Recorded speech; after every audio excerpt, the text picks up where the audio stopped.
Sahara. Thank you. It's so good to be back in this chair for a full episode. Yeah, it's funny. So listeners, I don't know which one will have come out first. Probably the other one, which will be, I guess, a teaser for this interview. But we sat down to do a lightning round yesterday.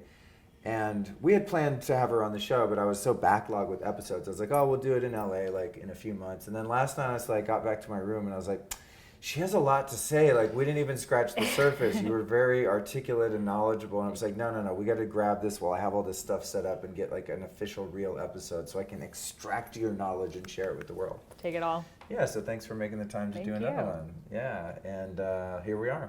Cool. So there's one thing I have not covered on this show in depth, and that is the Ayurvedic whole philosophy. And I know that's, one of your main areas of study and expertise, so I want to cover that.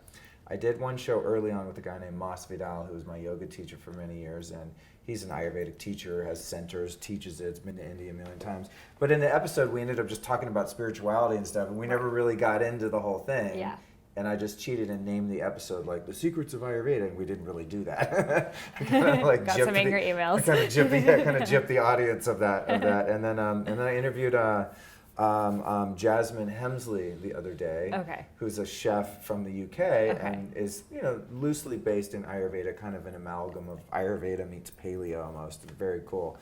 Makes great food and was just a lovely person and knew a lot about Ayurveda, but I don't think goes into it as deeply as you do. So I'm like, okay, finally. Ask me all the questions. Yeah, so she got me kind of primed because we were talking a lot about digestion and hot and cold and different body types and doshas and all that. So I was like, oh man. I can take your pulse, check your tongue. We can get into it. So I'm excited to go deeper with that. Yeah. So give us a little bit of your background. How did you get into all of the stuff that you're into? Yeah, so first of all, for people who don't know what Ayurveda is the world's oldest health system. It originated in ancient India over 5,000 years ago, and it's the sister science of yoga. And they're both based off of the Vedas. The word Veda means knowledge, so these are the first ever written recorded texts. And yoga is the science of enlightenment. It's how do we leave this physical body and become one with Brahma, with Source. That's the practice of yoga. The stuff that we're doing is one part of asana practice. Asana means to sit in stillness. One part of sitting in stillness is to move so you can learn how to sit in stillness. So really what we're practicing is like this little part of yoga. But the predecessor of yoga is to heal the mind and the body, because how can you leave the body and become one with Source when you have digestive issues and your head hurts and you're anxious and your back hurts and all of these things? It's like when you're meditating and you're like, oh, my back hurts so bad. You can't get there. So Ayurveda says, okay, how can we heal the mind and body so one can truly practice yoga? And the path of a yogi and an Ayurvedacharya is not the same. So an Ayurvedacharya is someone who's dedicating life to Ayurveda. It's the path of a householder, someone who wants to have a family, kids, job, all of these things. Path of a yogi, there's none of that. A true yogi is giving up all desires. It's really devoting yourself to that universal source energy. So there's a lot of things you can't do, but definitely it's no meat, no onions, no garlic, no tomatoes. It's like a very, very different path. And then like no sex really, it's very celibate, no kids. Yeah, so a lot of people, right, so a lot of people go to... I'll be a householder. I know, but a lot of people, it's so interesting because, we hear a lot about these yogic philosophies, but we're not understanding like, you don't have to apply all of them to your life, because unless you are actually trying to become a yogi, that's not the path for you. So that's what I love about Ayurveda, because it is for the common person, the everyday person. And of course, we'll go more into the bio-individuality of it, but a lot of people, they think, oh, Ayurveda, it's this whole new topic. I have to like memorize all these rules for it. It's going to be so stressful. It's going to be so hard. I can't even bother with that. But so many of the things that we're doing are Ayurveda in practice, right? So we can talk more about the hot and the cold foods, but things like, eating seasonally, that started from Ayurveda. Herbology started from Ayurveda. Like just the practice of using plants to heal different parts of the body. Surgery came from Ayurveda. And then of course, things like oil pulling and tongue scraping and dry brushing that are so common. So Ayurveda is like the root. Traditional Chinese medicine comes from Ayurveda. Oh, wow. So really, we all know about Ayurveda, and that's why when you study Ayurveda, it's like, oh, I knew this, but this is just putting it in language. But like that was sort of like an intuitive thing I knew. And how did you get interested in this in the first place? Did you face some dark night of the soul or physical issues or something that you needed to overcome, and then you stumbled across this, or was it Totally? Like, what nationality are you? Yeah, so my parents You have sort of brown skin. I was curious. Yeah, like I'm a brown person. No, Yeah. my family comes from Iran, the Middle East. Oh, okay. And Iran, Persian Empire, and India used to be one. Northern India is Really? Northern India. Well, I mean, the Taj Mahal and stuff were built by the Mughals, the Persian Empire. Wow, Yeah, that's cool. so like when I ended up, I'll tell you the whole story, but yeah, so growing up, my mom would tell me a lot of like things like, oh, don't eat this because it's hot, or like you take these herbs, this, that. But since my parents were immigrants, I couldn't speak English until I started like kindergarten, and I just wanted to fit in. So you spoke Farsi as a kid? I spoke Farsi, and then I also spoke Spanish fluently, but no one taught wow. me, no one bothered to teach me English. So Right. obviously I start school, I can't speak any English, I look very different from everyone. Where and were you living when you were a kid? in Boston, Oh, okay. which is like super white American. Right. So I remember it was like one of the first days of kindergarten. My mom packed me this like school, like my lunch, and it was like in this like brown paper bag, and it was this like herbal stew, and it was like leaking in the bag, and it was like, poor thing. and like a full cucumber like wrapped in tinfoil, and like a Right. little carton of like soy milk, like what? And then the kids saw it, and they smelled it first, and they saw it. They're like, oh, that's poop stew. And then they were like laughing, like, oh, you eat poop stew, and I was like mortified, and I realized then, okay, what are the kids around me eating? Okay, they have these things in a box, and they have this other thing in a box, and I'm like observing, and I'm like, okay, I don't look like them, I don't sound like them, I don't talk like them, but I can eat like them. That's something I can figure out.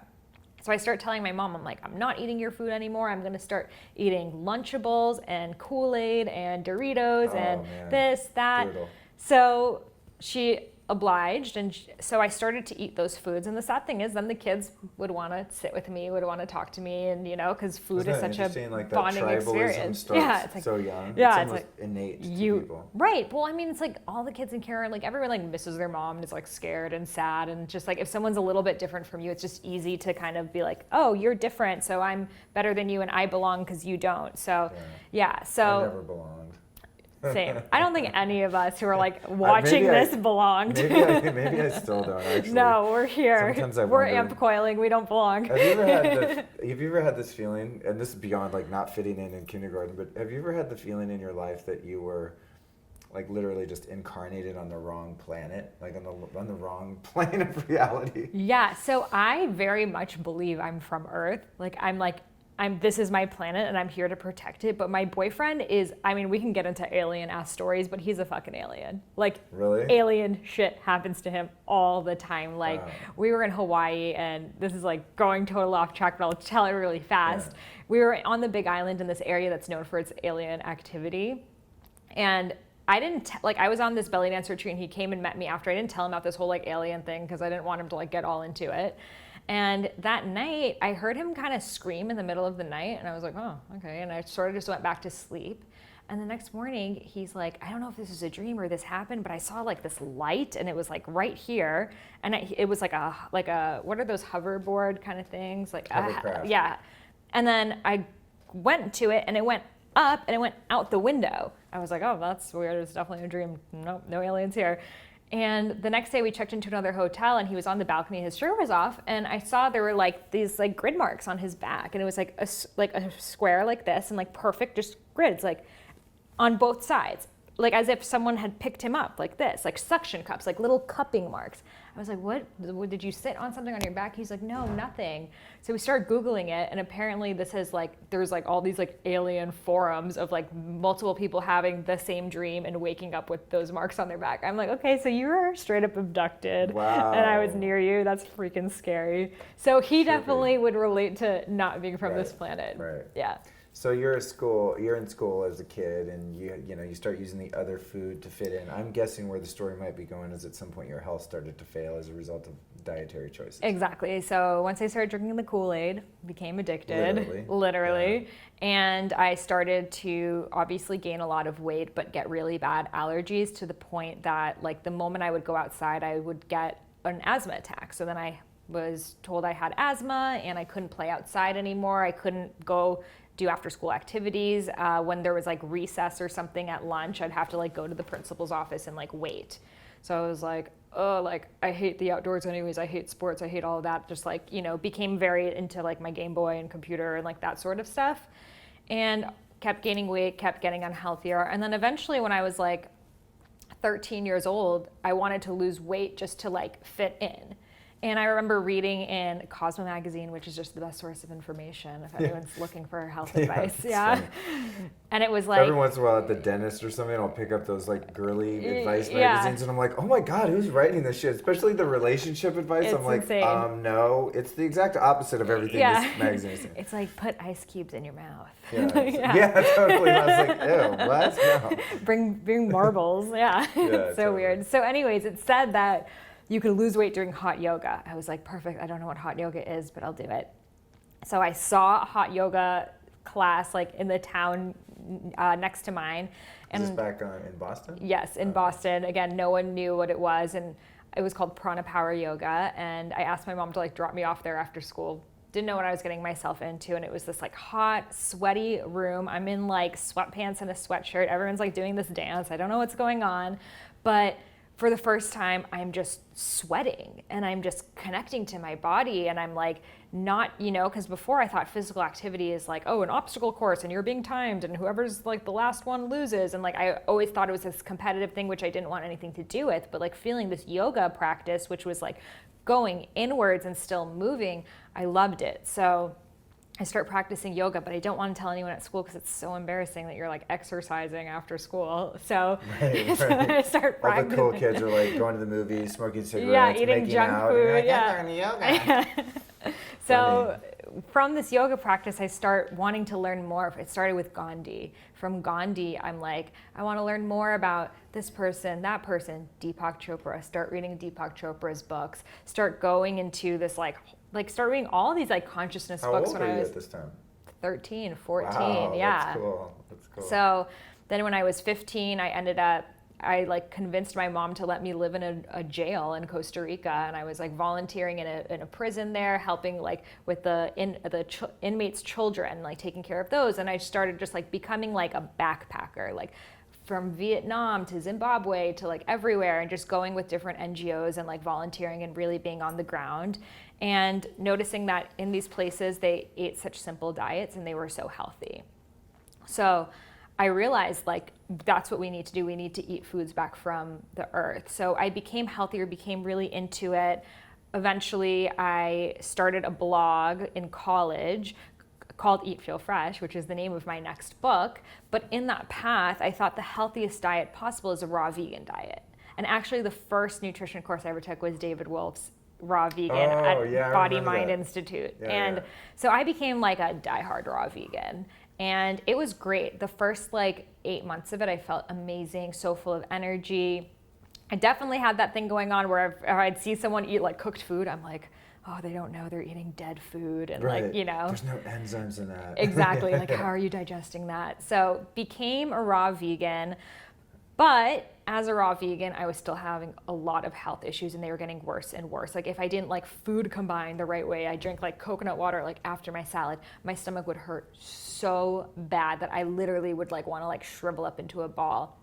And my hair started falling out. I would start fainting all the time. Wow. I lost so much. I was like probably 35 pounds less than I am now. So I was like 88 pounds. Oh my like God. Just so like skin and bones. How tall are you? 5'4". So I mean, my BMI was 15. So it was like, right. But I was eating a lot of food, but it was like, so we'll talk about the doshas. I have a lot of Vata, and my diet that I was eating was very Vata inducing, which is the wrong thing for what my body type needs. So some people could do great from a raw vegan diet, but depending on what your body, I already have a lot of cold and dry in me. So doing that just created a spiral.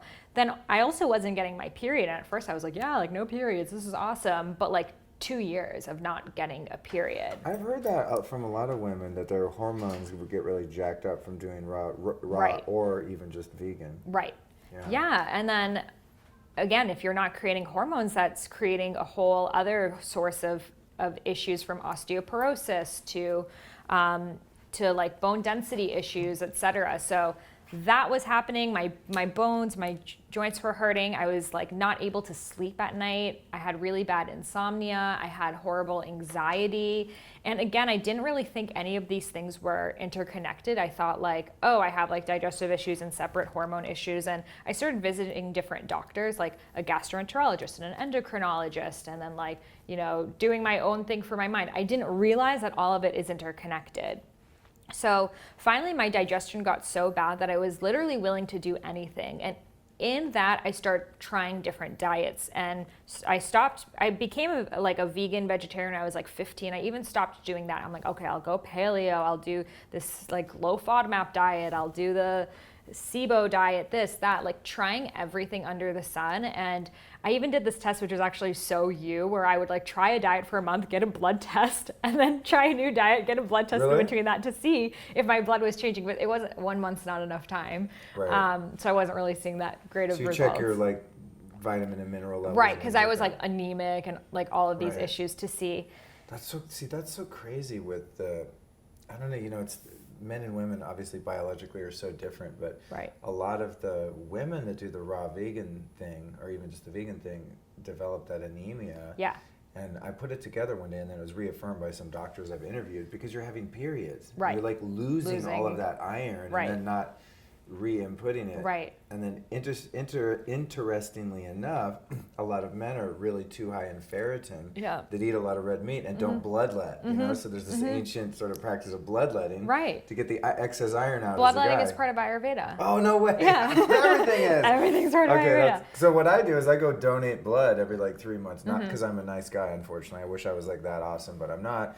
It's just a fringe benefit of my selfish need to get rid of like, get rid of my toxic iron, you poor sick people. But it's actually cool because I get to do something nice for people and also not become, you know, dominant in iron. But anyway, carry on. Interesting observation I've had though with women. I'm like, dude, you're already losing a lot. And we'll talk, but like men are super Pitta, which is fire, which is that heat, that blood, that excess iron, whereas women tend to be more Vatas and Kaphas, which is like the lower Agni, the lower digestive fire. Oh, cool. Okay. So while I was trying to figure out how to heal myself, in my nutrition course, I learned about Ayurveda. Thought it was cool how there's like a personality quiz and it's like a diet attached to it, but I didn't really think anything of it. I actually thought it was kind of bullshit. I was like, it's sort of like a astrological chart thing. But at that time I was volunteering in India. I was teaching health and sanitation in the slums of Delhi. So I decided that while I was in India, as like just an experience, to go visit an Ayurvedic doctor just to see what it was like. And I went. And there's like a monkey hanging out the window and there's like posters of like chakras. I was like, okay, what kind of doctor is this? And it like smells like oil. And on the questionnaire, I was like, digestion, my issue is digestion. That's what I came here for. And she takes me to the back. I found out she like lives upstairs and she's like, Beta, you too pretty to not have baby. I'm like, what? And she knew that I not have baby, that I was infertile at that point. I wasn't getting my period, so when I was 21 years old. I'm already going through menopause at that point. Because your body's shutting down. So this is not the podcast for someone who wants to have a sustained raw vegan situation going on. I mean, does that work for some people though? According to Ayurveda, no. There's an interesting discovery that I've made recently, and I've gotten criticized for being like anti-vegan or whatever. Like, honestly, I don't give a shit what people eat. Like, whatever makes you happy, man. If you're not hurting other people, like, go nuts. Be a breatharian. That's awesome. I'd love to see you pull it off. It'd be amazing. But I interviewed Dr. William Davis here yesterday, the author of Wheat Belly, who's like a total anti-grains person. And he made an interesting observation, which is a fact, that there's actually never been a human civilization recorded that has been vegan. And then we're talking... And I said, well, what about India? I mean, they're not vegan. They eat ghee, and so they're lacto-vegetarian, right? And then we thought about it, and it was like, well, are Indian people actually that healthy? Like, I don't think of Indian people as being super ripped and like fit. And he goes, no, actually, there's like a huge there's a bad diabetes epidemic of diabetes and heart disease and all this stuff. Yeah. Somewhat due to the infection of their food system with Cheetos and Coca-Cola and shit. Right. But he said, no, even before that. No, because a lot that of Indian food they is were- just like a lot of rice and a lot of ghee, and it's very much straight from Ayurvedic food. It's funny because in India, I lived in India for 2 years studying Ayurveda, and I was there Wow. volunteering a year before that, and none of my Indian friends really knew what Ayurveda was.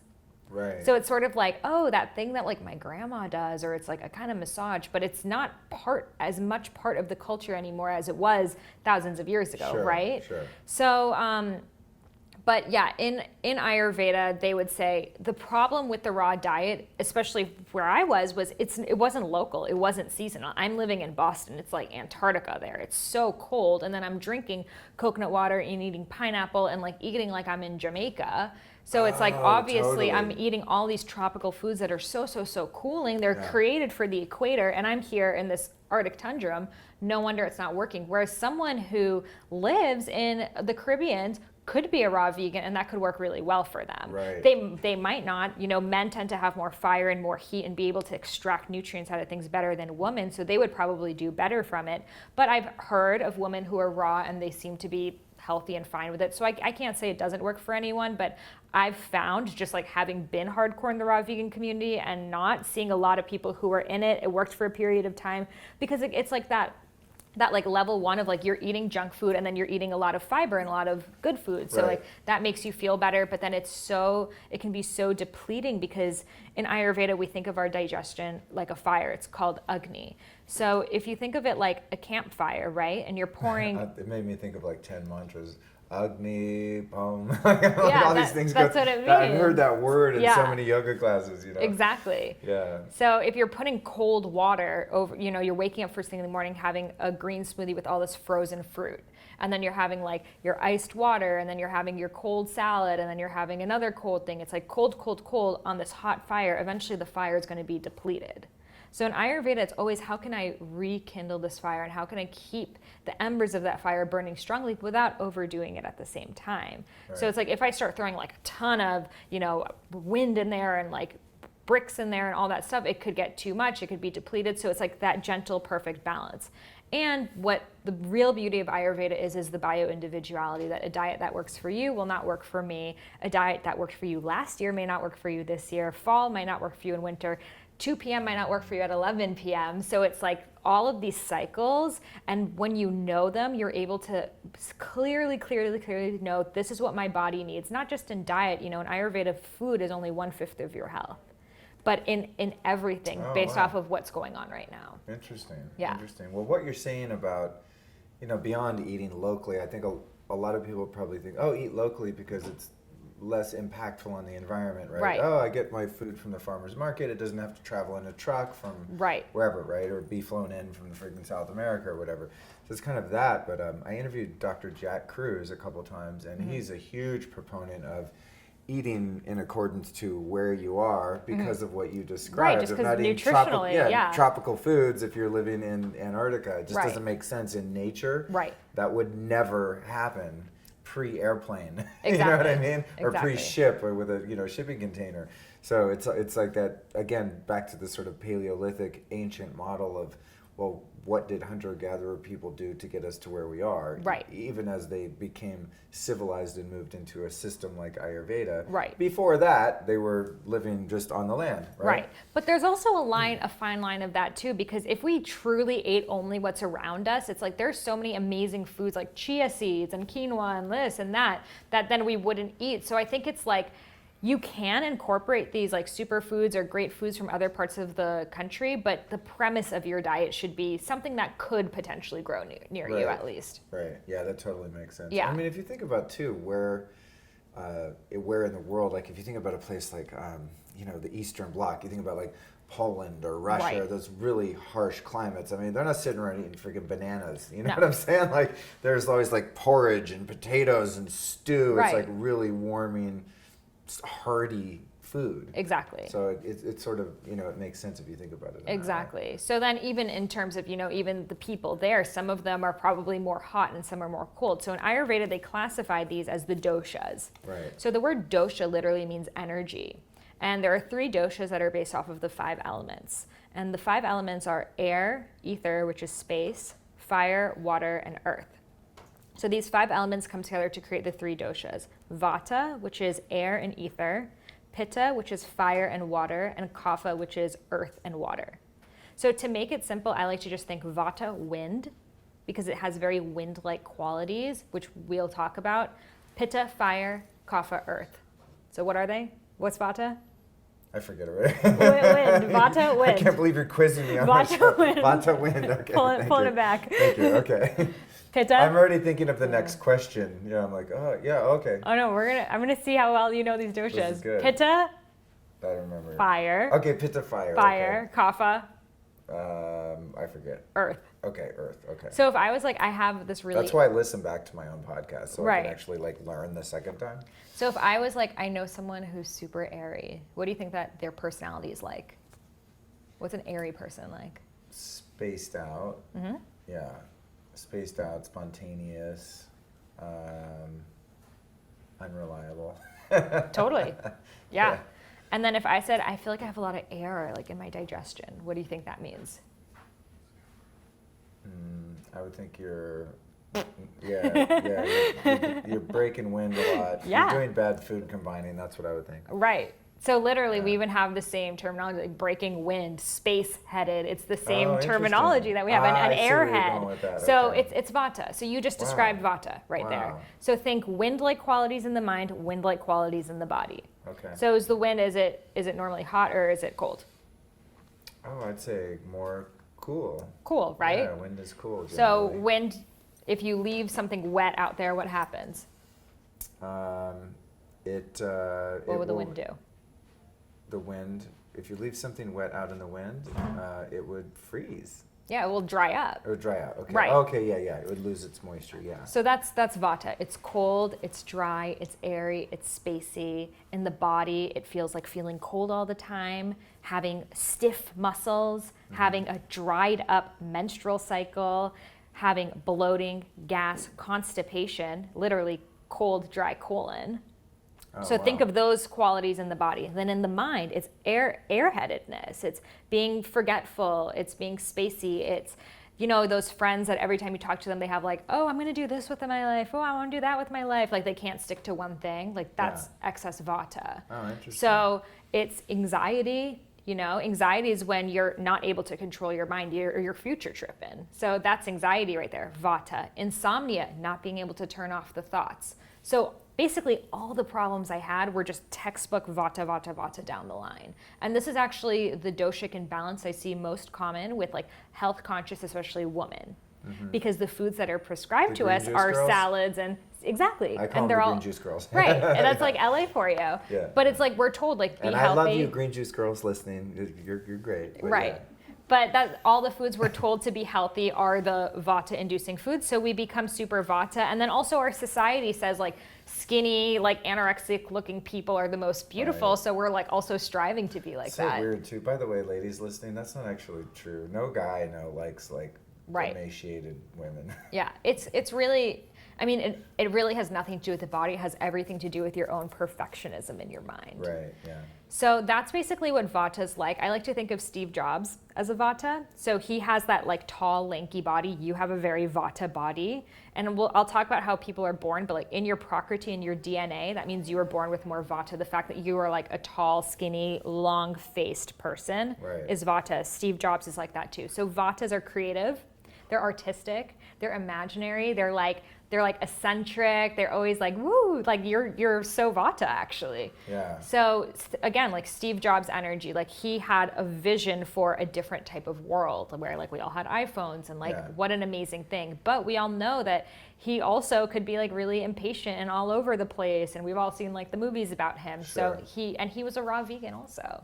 Oh, really? Yeah, Wow, interesting. he was raw vegan and that's And why he then called it got apple. And then he got cancer? Right. Yeah. Wow.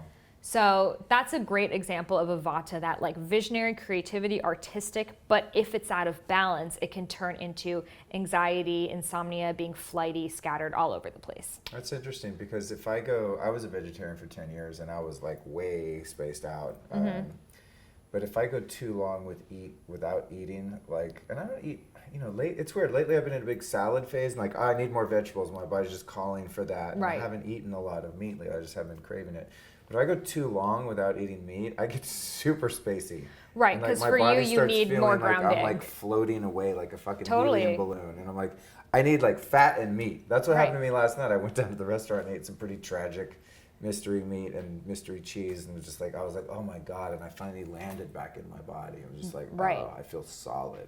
Well, that's that. I mean, so I like to think of it like a pendulum or something shifting in two directions. And when you're balanced, you know the things that will bring you back into balance. So you know about yourself that you're feeling really airy, spacey, Vata-y, so you know you need something grounding. Maybe the mystery meat cheese sandwich wasn't the best idea, but you knew you needed something grounding. Yeah. Versus someone I prayed over it too. I think I fixed it. Okay, so then and I also it's all good then. After the wheat belly interview, I got it without the bread. I was like, I'm really done this time. Like, you're like, okay. Cold turkey on the gluten now, yeah. You're like, gluten or mystery meat?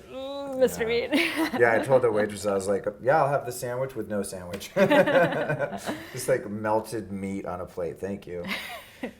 So, but yeah, that's what you knew your body needed, some more grounding, whereas the other doshas, which we'll talk about, for them, that might have been the wrong thing. Right. So that's a Vata, and afterwards I'll take your pulse and I'll check your tongue, and we'll be able to verify. Cool. But just based off of the shape of your face, long face. So people listening, if you know someone who's kind of like lanky looking, long, I think of a marathon runner, think of a ballerina, think of that Steve Jobs, that's a very Vata-like body type. Well, it's funny, in fashion, we identify the body types of men, at least. And right. there are some. There are like ectomorph, mesomorph, endomorph. Exactly. Yeah. So my first book is comparing those three with Vata, Pitta, that's Kapha. Funny. Yeah. Okay, cool. Yeah, I didn't know if you'd made that correlation, because when I would teach our students at school of style how to dress men, I go, first you got to like get their general body type. Right. And I think there's subdivisions of the body types too. Right. But generally you have those three, and I'd give like a celebrity example, like Jude Law would be like the ectomorph guy, for example. Yeah, like Vatas, like I'm in between a Vata and a Kapha, but like Vatas tend to have like thinner hips. Like they don't have like a Kim Kardashian's very Kapha, like very wide hips, hourglassy. Vatas tend to be more straight.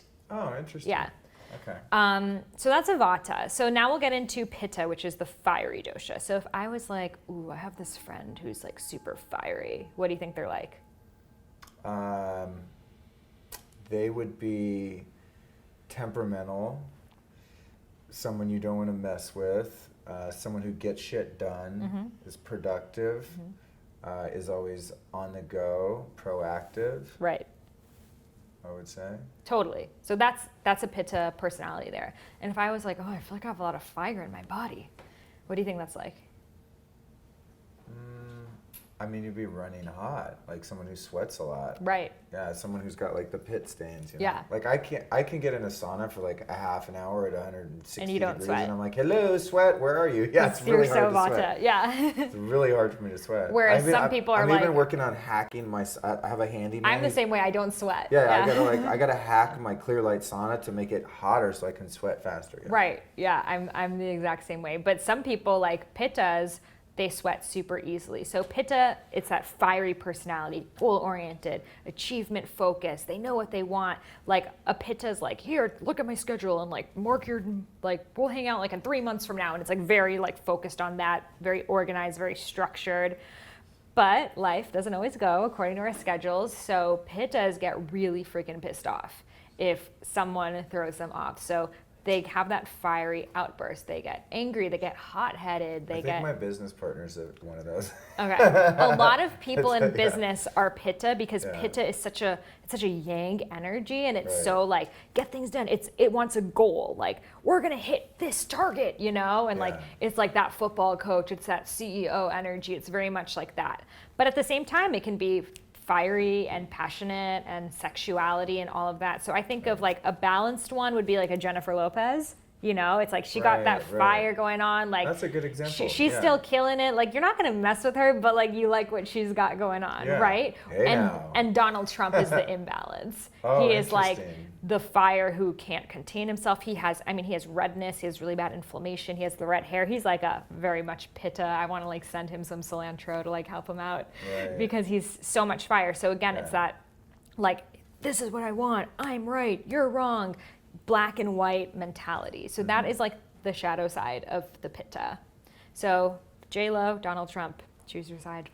Right. In that case, I'd have to choose JLo for a number of reasons. It's a tough one. Not so secret celebrity crush. Yes. Yeah. And then in the body, so the digestion is the fire, the Agni that we talked about. So if there's too much heat in that fire. Agni, Padmi, like every time you say that word, I want to like go do yoga. Yeah. Okay, carry on. So if you have too much fire in your fire, it's going to be like whoosh, it's going to be like a volcano. So they tend to have heartburn. Your heart is burning. Pitta. It's acidity. It's inflammation. It's too much. You know, when our bodies eat food, it's throwing too much acid. It is traveling up our esophagus, and that's how we experience like acid reflux. So any hyperacidity related issue is because of Pitta. Oh, wow. And now heat travels up, right? It's like if I have bunk beds and I'm standing on the top bunk, it's going to be hotter. So as heat travels up, it tries to escape. And that shows up as our skin as acne. So any acne-related issues is also related to Pitta. Wow, so when you makes see sense. like a lot of like teenagers, they have this acne. You almost have like volcano face. Right. Like I picture like lava kind of bubbling up when these little eruptions. Right, and if you ask them, like they don't talk about it, their sweat probably has a very pungent smell to it at that same time because it's their body trying to get rid of some toxins. So some of us are more naturally prone to that, but the dosha you're born with is not necessarily the imbalance that you have today. So you can get a Pitta imbalance from having a very stressful lifestyle, eating too many hot, fiery foods, eating too many foods that you need to detoxify from. Your body's just trying to get heat to detox. So we can create doshic imbalances that we were not necessarily born with. So hyperacidity, inflammation, feeling hot, sweating, all of that is Pitta. Do you know any Pitta people in your life? I'm trying to think. You got Jennifer Lopez in my head, so I'm just kidding. Not really. No, I can't think of any offhand. But you're like a lot of people in let me think. business, athletes are a lot of Pittas. I mean, I think my business partner Lauren is kind of like that. I mean, she's not particularly like sweaty, but she like loves to work out, loves to crush it, setting goals. Right.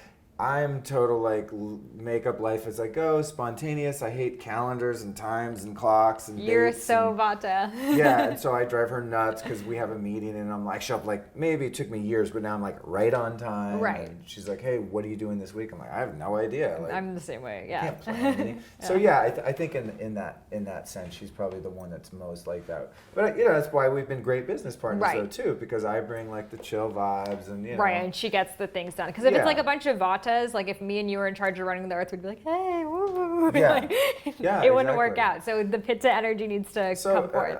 Apart from a business relationship where there's synergy and balance there. And Yeah, sort of a like chemistry romantic relationship. Yeah, how does it work? So let me tell you about Kaphas, and then we can go, because I like nerd out about the relationship. I'm going to write a future book about the relationships and the doshas. I can tell because I'm like, oh shit, I better like find out what someone is when I start dating them. Totally, Like, it should be on like every dating app. It's like, what's your dosha? That's funny. Okay, so carry on. So Kapha is earth energy. So if I was like, yeah, I have this friend who's really earthy, what do you think they're like? Well, in a sense, I would say someone is grounded. Grounded. If they were earthy, yeah. I mean, part of me wanted to go to like the airy fairy kind of hippie, but no, if someone's earthy, it's sort of like simple, right? Together, stable, grounded. Yeah, like the earth mama. Yeah, like I know what you mean with they're not the airy fairy ones. They're like the hippie with bare feet and like really composting. Yeah, composting. Yeah, they're exactly. legit like backyard compost. Yeah.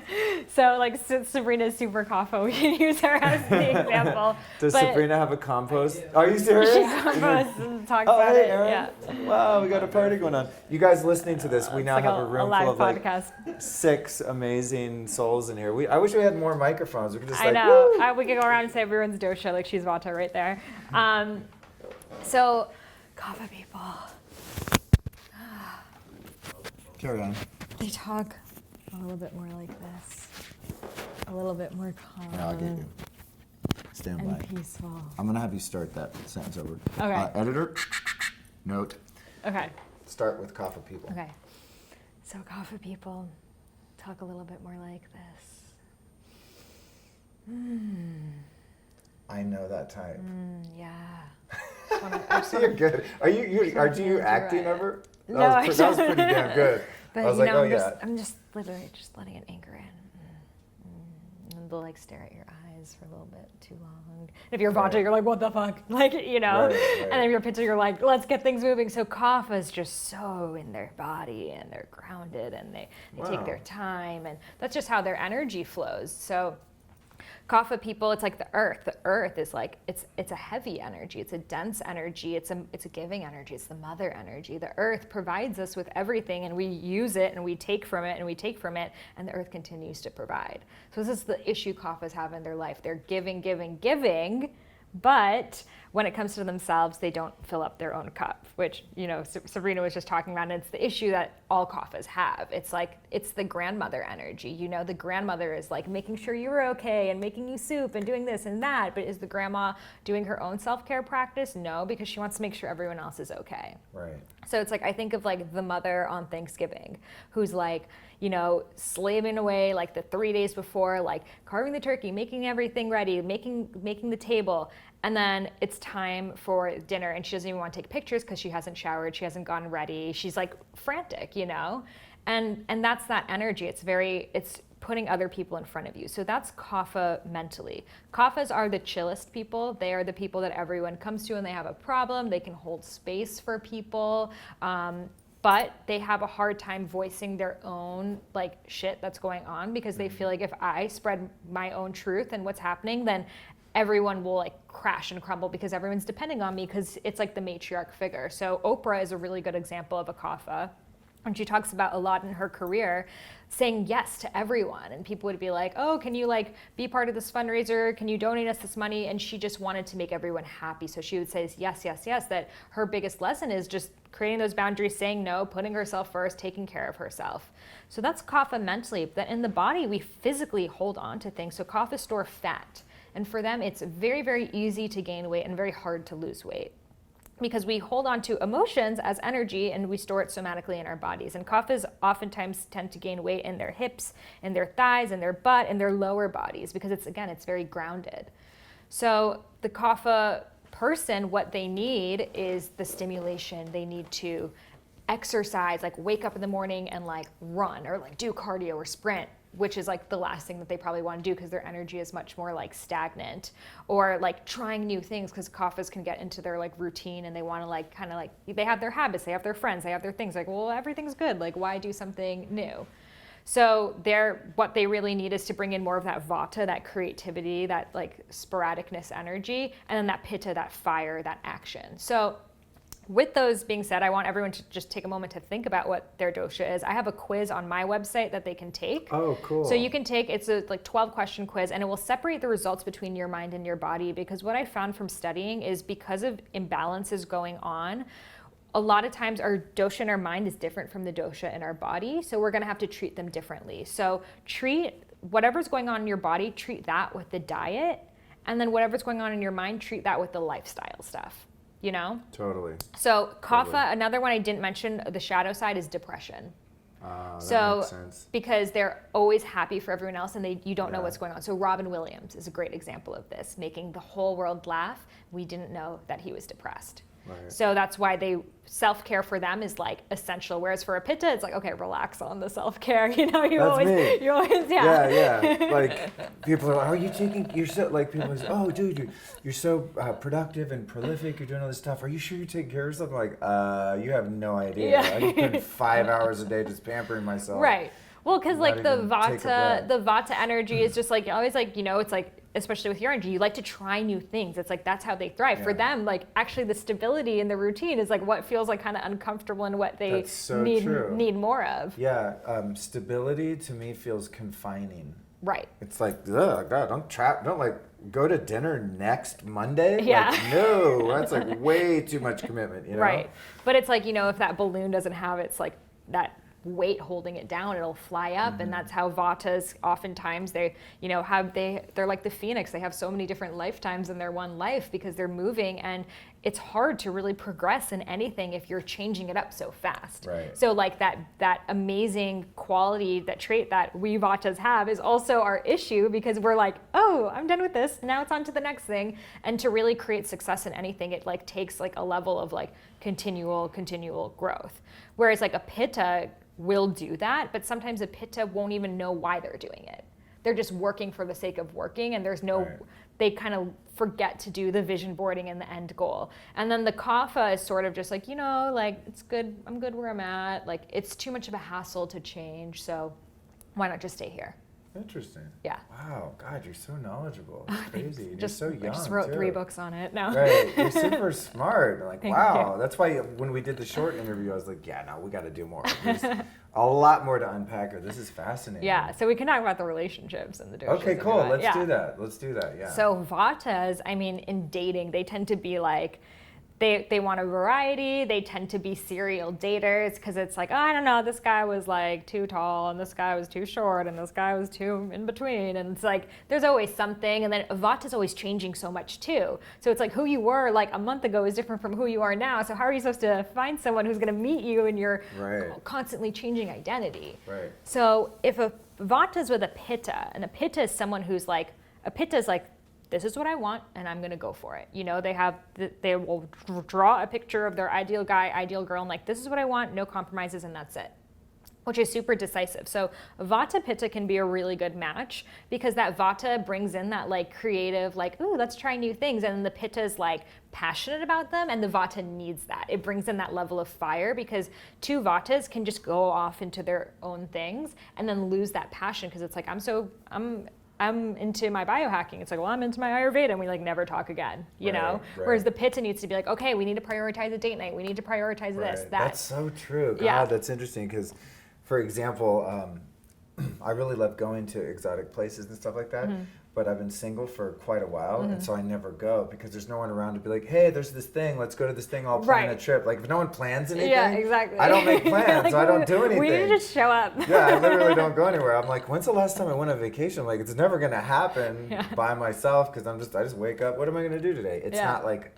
let's fly to Hawaii. Right, because that takes a level of commitment and planning. Yeah. The Pitta is like the travel planner. If you have a Pitta friend, have them do all the travel itinerary. They'll do the times. Totally good to know. So next date, I'm gonna be like, okay, sahararose.com/test or whatever. Take that, then we'll talk. Yes. Yeah, okay. So, but the bad part about it is then the Vata can be like, oh, you take things so seriously, and the Pitta will be like, you're so flaky. Right. So then the Pitta-Kapha relationship. The Vata-Kapha relationship, the Vata brings in that air, the Kapha brings in that groundedness, but then the Vata gets bored because it's like, oh, you're too routine, you don't want to try new things. And I found in my experience that one doesn't really work as well. Vata Pitta tends to work better. Right. That because makes sense. It's just too different of energies. Like my ex was Kapha, and it was just like, wants to eat the same food, hang out with the same people, do the same things. I'm like, huh? But it's like they thrive off of that. Whereas someone who's really Vata, it's just, I don't think it works out. It can, but I don't think it really works out. Now, a Pitta and a Kapha can work out because that Pitta has that fire and that heat, and the Kapha cools them down. It's like they're like worked up, and then the Kapha is so grounded that they're like, I can take a breath. So Pittas and Kaphas tend to work well. I tend to find it's like more Kapha woman, Pitta man. Men tend to be more Pitta than the other doshas that you can find of all, but it's also because our society really promotes men to be Pitta, to be that CEO, athlete, whatever. So when you're doing those things, you're being really competitive, living in a stressful lifestyle, that will increase your Pitta. Plus the food, eating more meat and stuff like that is very blood building, Pitta increasing. So Vata Pittas work well, Pitta Kaphas work well, Vata Kaphas not so good. Interesting. Yeah. That's cool. Yeah. And does your test on your site? It will tell you the dosha of your mind and your body. It's IamSaharaRose.com. Okay. Yeah. That's right. I am Sahara. And your social media is that too, is the same. If they just go on my Instagram and they click on the link in bio, they'll find the quiz. Okay. So cool. Everyone you want to date, just send them over there. And so it's a good way for you to get traffic too. I hope that's behind like an email wall. Then you'll get half off my e-course. Yeah, no, that's dope. That's dope. You're really good at marketing too, I've noticed. Thank you. You really got your act together. Yeah, your website's beautiful. Really good branding. Yeah. Kudos well, it's like, that. Even with a business, like you have to harness in all of the doshas to make a business work, especially as an entrepreneur, because you have to wear so many hats. You have to have that vision, but you have to get it done. But you also have to be grounded enough to not be like burnt out. Yeah. So you really have to step into, the different archetypes that you may not be as familiar with. So in Ayurveda, we have our Prakriti, which is the dosha constitution we were born with. But our Vikriti is the dosha constitution we have today. Nature and nurture. Exactly. Uh-huh. So Prakriti is basically the deck of cards you were handed. So yours is like pretty much Vata. But let's say in your life, like you were just raised by very Kapha parents and they like really like taught you it's really great to be routine and stable and this and that. You began to take on those traits, you know? What your Vikriti is may become more Kapha, but it doesn't mean you were born that way. And we'll always be able to see what your dosha is just from looking at you, really. It's at the point that I could look at someone and tell them what their dosha is. And any good Ayurvedic practitioner can.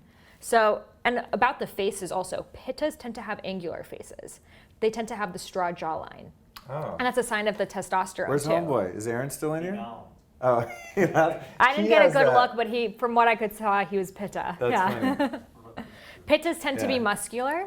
Yeah. They tend to work out once and they get, like my boyfriend's like, oh, I worked out for 2 seconds. Look at this. I'm like, I've been trying my whole life. Yeah, Doesn't work. totally. Vatas are like, they just tend to be smaller boned. Yeah. Pittas tend to get muscle very easily, tend to be athletic. Kaphas tend to be more rounded, curvaceous, that sort of figure. Wow, cool. Yeah. Interesting. And then what about some of the practices of, working with the oils and the herbs and the tongue scraping and all of these sort of ancient practices that are part of the system? Tell us about some of those. Yeah, so I think the main ones that are the most popular and the most effective are the tongue scraping. Have you tongue scraped? Yeah. Yeah, so tongue Yeah, I scraping, have a couple versions of it. super easy. I recommend the stainless steel one. Traditional Ayurveda is copper, but because of the potential copper toxicity, I don't recommend copper. But a tongue scraper is basically this U-shaped device that you can get like literally at Whole Foods or anywhere now. And you scrape your tongue, and what you're removing is the ama. The word ama means toxins. So our tongue is a reflection of what's going on in our GI tract. So if our gastrointestinal tract is coated with mucus, it's going to show up on our tongue. So by looking at your tongue, you're basically looking at what's going on inside your body.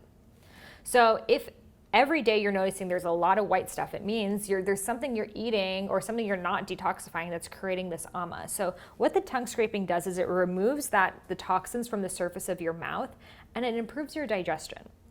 Wow. The reason why is because you start digesting the moment you put food in your mouth. The moment you put food in your mouth, your saliva and your tongue receptors are like, oh, it needs amylase, it needs lipase, it needs like these exact enzymes, and that's the food, that's what's the environment needed for optimal digestion.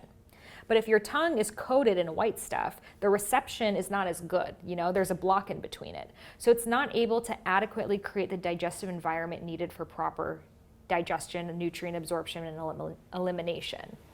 So when you tongue scrape regularly, you'll notice you're actually breaking down food more effectively. So it's much more than just an oral care practice, but it's a digestive practice. And really everything in Ayurveda comes down to digestion, because in Ayurveda, it's not you are what you eat, but you are what you digest. So everything from your health to your mental health all comes back down to digestion.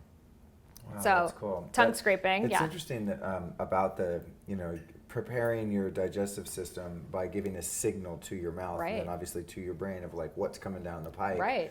If Chewing your food. if I have a smoothie and I just like chug it down, Yeah. I'll get heartburn and a stomach ache. But Totally. if I chew it, even though it's already liquid, Even a green juice you should be chewing. yeah, I do that. Yeah. Just intuitively, I'm like, it's gonna hurt my I know stomach. when people talk to me and I'm drinking a smoothie, I'm like, so it's like I can't. It's like as if, because it's food. It's even if Yeah. you're drinking green juice, it's food. You're digesting. It's not water. Right, So right. you need to let your body know this is food. Get was there prepared. was it a Gandhi thing? Who was responsible for that quote?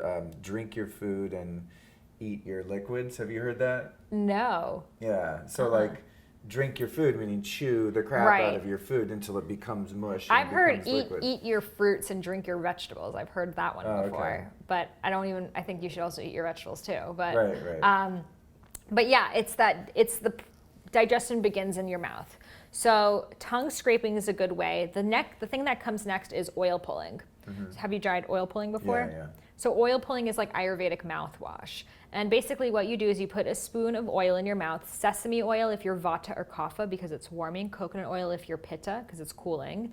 And that oil basically helps get rid of the ama, the toxins that are still in your mouth, and strip them without taking out the good bacteria.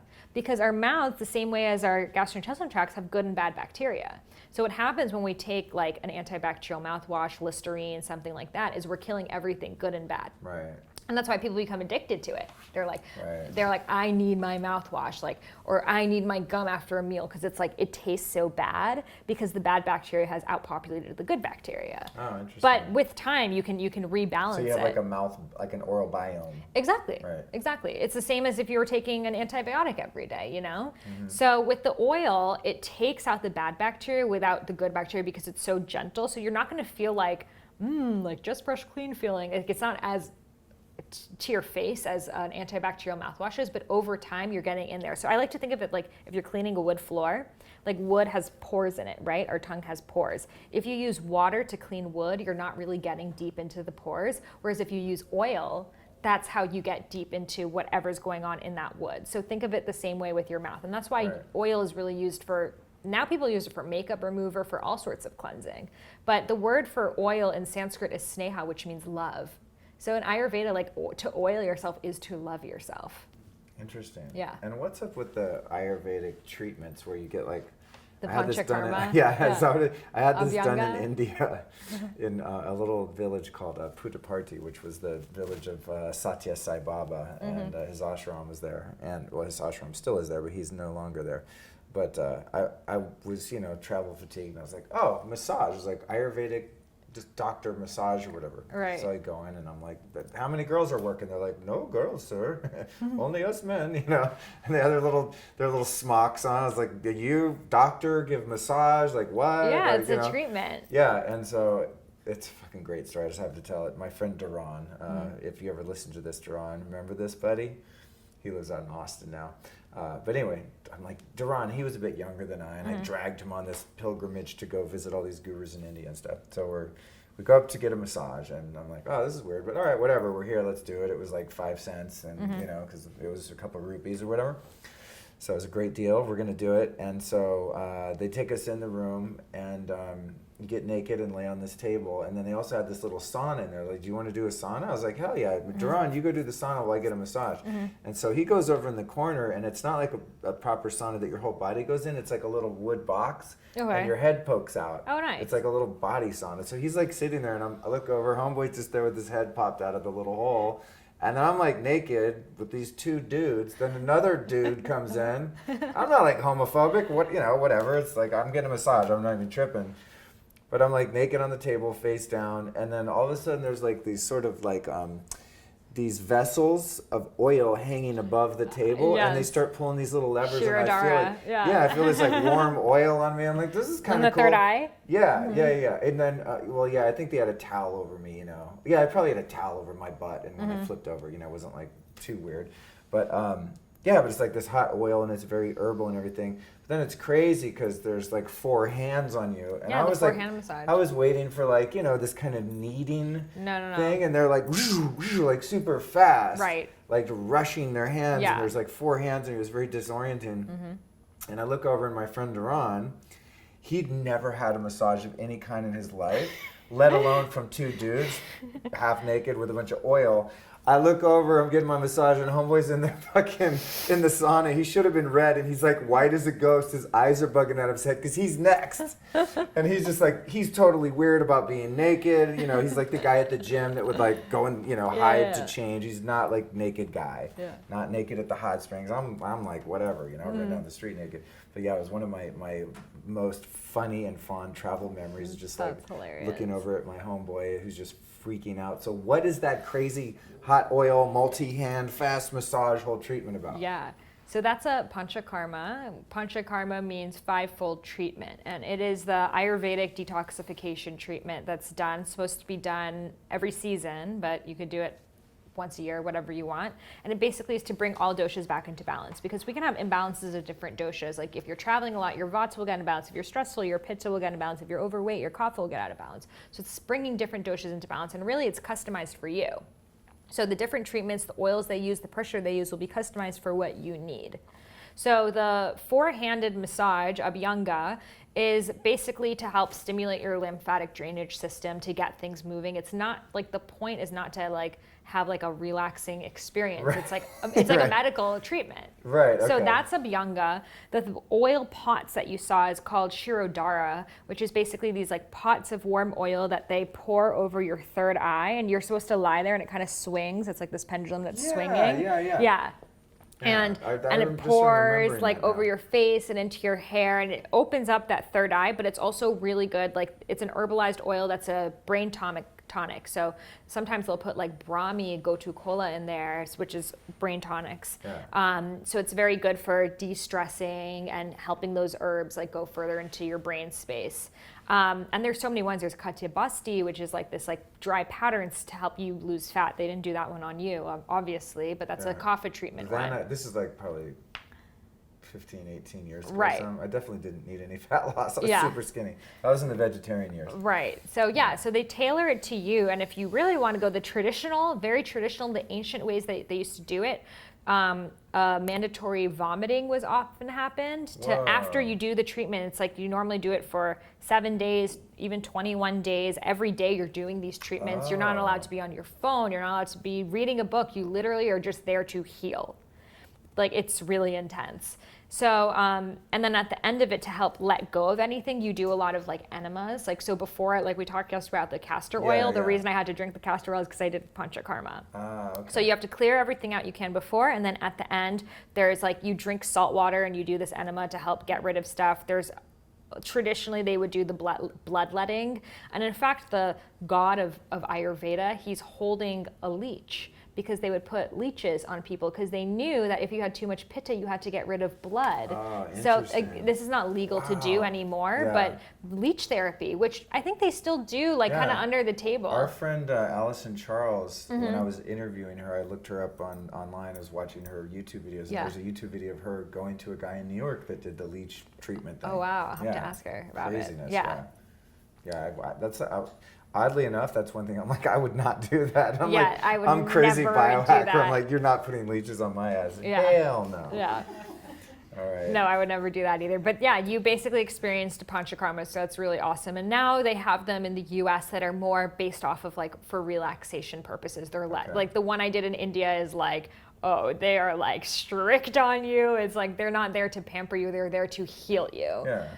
It's a medical, it is. an ancient medical and system. it's doctors who run the whole So thing. what about the only time I've ever worked with castor oil is I was doing some kind of liver flush, gallbladder flush situation, and you would like get this cotton rag and wet that with a lot of castor oil and tape it to yourself, and it was part of the preparation for whatever it was I was doing, a liver flush or cleanse or something like that. Have you ever heard of castor oil used externally in that system? Yeah, in Ayurveda, they'll often create a little pool of clay and they'll put it on localized parts of your body that have like pain, and they'll fill it up with warm oil, and you just sit with that oil on that part of your body. Okay. I have not seen it done with castor oil, but they definitely do it like a medicated sesame oil. Sesame oil is the mother oil. It's the most commonly used oil in Ayurveda. Oh, cool. And then the reason that you would drink it is because it's a very strong laxative. I see. Yeah. Okay, so it turns the fireworks on. Yeah. Nice. Big time. All right, give me like one or two more of the practices in terms of the medical side of it. Sure. Well, the Abhyanga, which we talked about, you don't have to just do it from someone. You can do it on yourself. So it's actually recommended every day to dry brush your skin and then do Abhyanga. Yeah. So dry brushing is basically taking like a loofah. You can now find them anywhere. They're basically like dry brushes, and you scrape your skin, always going towards your heart. So like up your arms, up your legs, your stomach. You want to go counterclockwise with the side of your digestion. And basically what you're doing is you're removing all the dead skin cells, because your skin is your largest organ. So when your dead skin cells are removed, you're finally able to breathe and fully detoxify. Oh, cool. Versus when it's wet, the skin gets kind of like clogged, and you can't really, it's like if you have dandruff and your skin, your hair's dry, you can like get it out, but when it's wet, you're not seeing dandruff come out. Right. So when you're dry brushing, you're seeing the dead skin, and when it's wet, you're not really getting there. So you dry brush. So this is the optimal way to do it. You dry brush your whole body. Then you put oil on your body. Again, Vata for sesame for Vata and Vata and Kapha, and coconut for Pitta. You put the oil on your body, then you get into the shower, and you can leave the shower on or just let it be hot, and you sit in there and you let the oil seep into your skin. And this helps it further hydrate your body, and then you can rinse it off, and probably you won't even need oil afterwards because it's like actually in your skin. But if you want, you could put oil on the dry parts, because a lot of people are like, oh, I don't want to put oil on my skin because it like ruins my clothes and stuff. Right. But if it's the reason it's ruining your clothes is because it's not being absorbed. So that's why when it's with the heat and followed by the dry brushing, it goes actually into your skin, so you have moist skin. Cool. Yeah. That sounds awesome. So you can just have a little spa treatment for yourself and do that. That sounds like it would feel really good. Yeah. Yeah, I do the dry brushing when I get in the sauna, like before I start sweating. Right. I have my little, brush So in there. before since you're going into sauna anyways, you should dry brush, put some oil on, and then sit in the sauna. Yeah. So then Actually, you're getting the benefits I of the do oil. that. Yeah. I usually will put on the magnesium oil, the transdermal magnesium oil after the brushing, just intuitively. But I could try some different oils. Yeah. Because that's that sort of stings after the dry brushing. It's actually kind of a self-torture thing. Oh no, that's not Yeah. not Ayurvedic. Yeah. You know what I'm saying? Yeah, do some nice grounding sesame oil. That would be cool. really good. Okay. Yeah, Duly and noted. not toasted sesame oil, like raw sesame oil. Oh, okay. Yeah. Cool. Awesome. Well, geez, I feel like I've really learned a lot from you here. Yeah, I'm in so this, glad. In this session. Yeah, I don't know, I feel full. I'm like, okay, cool, I got that. Yeah. So, who have been 3 teachers or teachings in any area of study that have been influential on you that we might be able to send our listeners to go check out? Well, if they want to learn more about Ayurveda, Deepak Chopra, he has a great book called Perfect Health. That was the first book I ever read about Ayurveda. It's wonderful, puts it in simple terms. Dr. Vasant Lad, he is like a very classical Ayurvedic doctor. His books are very like complex and sometimes esoteric, but it really helps you understand the truth like of what Ayurveda comes from. Dr. Suhas Kashirsagar is another really great Ayurvedic doctor. So those are the 3 that I recommend. My book, Idiot's Guide to Ayurveda, will help put it in like common day language. But if you want more and you want to like go to like the OG Ayurvedic doctors, I recommend going to them. Cool. Yeah. That's awesome. Yeah, I need to get your book because this stuff's fascinating. Yeah, I gave you a copy when you came to my house. You did? I did. What the hell? And you're like, I'm going to read this to prepare for our interview, and you obviously so didn't. Funny. No, totally not. So busted. You have it. You know what's funny? Actually, I have a fucking stack of books from all my guests at home that get mailed to me, and they're literally in their own special stack. So you'll find my book there. To read before interviews, but we got to the interview before that, so I have it. Yay! Yeah, and it will tell you like great. the best foods for Vata, the best daily practices, like everything there is to know about like balancing your body. So for Vatas, again, the grounding foods like root vegetables, things that come from under the earth, warm foods, stews, heavier, fattier foods, oily, dense. Pittas, more cooling foods, more raw foods, more mint leaves, more coconut water, more tropical alkalizing foods. And then for Kaphas, more stimulating foods, more spices, more cayenne pepper and turmeric and things that get their metabolism moving. And then also bitter foods like leafy greens, Brussels sprouts, asparagus, things like that. They don't want to do the sweet foods because that's too building, whereas the Vatas and Pittas want to do more sweet but like naturally sweet foods like a sweet potato or something like that. So that's cool. Yeah, it gives you totally a whole makes sense. Yeah, it gives you a really great perspective, and then every food you look at has its own dosha quality. So you could look at a food and be like, oh, that seems like it's a very like anything that's really spicy, a lot of onions and garlic is a very pitta increasing foods. Anything that's like dairy, cold, damp, like a yogurt, it's a very kapha. Anything that's like dry, cold, like popcorn is very vata. Interesting. Wow. Yeah. So cool. Thank you for sharing Yeah. all that. Other than your social insight, I am Sahara Rose. Any other links or anything you want to throw out? Well, my book is coming out in October 9th. It's called Eat Feel Fresh, and it is an Ayurvedic cookbook, but modernized. Oh, so cool. it takes the guidelines of Ayurveda and how to eat right for your body type, but it has a lot of tridoshic recipes, so recipes that will work for all 3, because I'm sure people are like, oh my God, how the hell am I going to feed my family this? Like, does everyone have to have their own meal? And no, there are things that you can do, things that you can omit that will make one one meal work for all 3 doshas. So it has a lot of that, a lot of the background of Ayurveda. It was all shot in India. I went to India in December and like literally was like walking around villages and got some amazing shots. So it's like a travel book too. Oh, cool.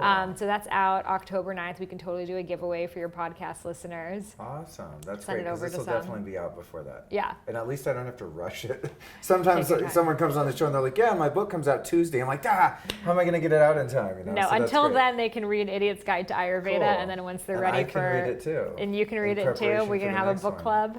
Then and I just need to yeah. find someone who knows how and likes to cook, and I'm good to go. Exactly. Thank you so much for coming on the show. Of course. Thank you for having me.